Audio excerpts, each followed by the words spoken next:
Hello, this is Mark Wildman of Wildman Athletica, and today we are going to talk about our double kettlebell low anchor clean and press.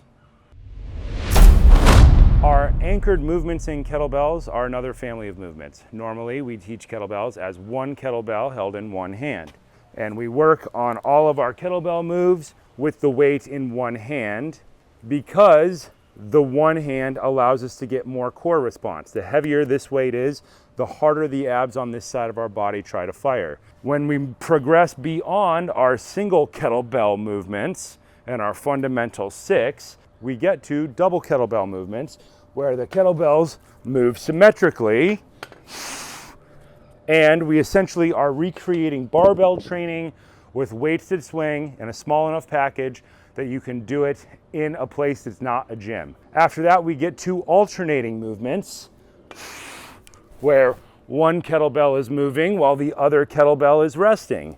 Beyond that, we get to anchored. Anchored is where one kettlebell does not move, and it acts as an anchor to change the way our body moves for our other fundamental lifts. Previously, we had talked about our low anchor clean. We're now going to turn it into a low anchor clean and press. The low anchor clean and press is much different from a normal clean and press or from a symmetrical clean and press. Normal single hand clean and press, you emphasize rotation at the bottom of the movement, come to stability at the top, stand all the way up, push your rib cage down. Everybody should do that exercise regardless of age because it is the simplest way to build fundamental structure. Our double kettlebell clean and press takes the place of barbell training, but can be done in a smaller space with less total weight. Anchored becomes much different.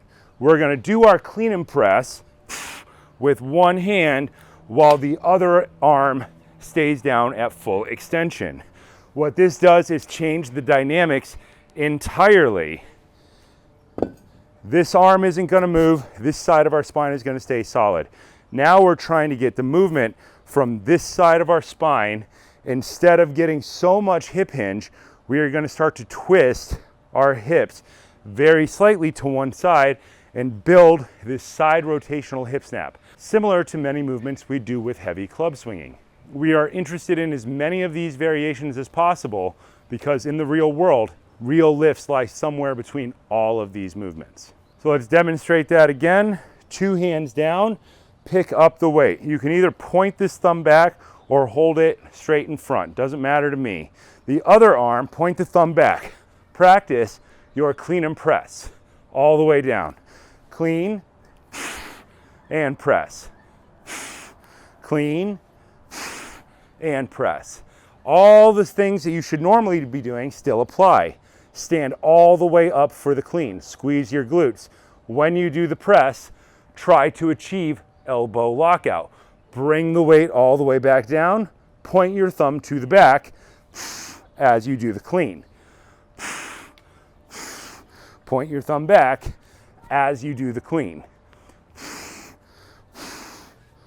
The great thing about kettlebells is the amount of variation you can get out of them. You can use the same weight and change the lifts in a bunch of predictable ways to get different training effects, which allows you to get the most benefit for the least amount of economic input put in. You buy kettlebells once, they last forever.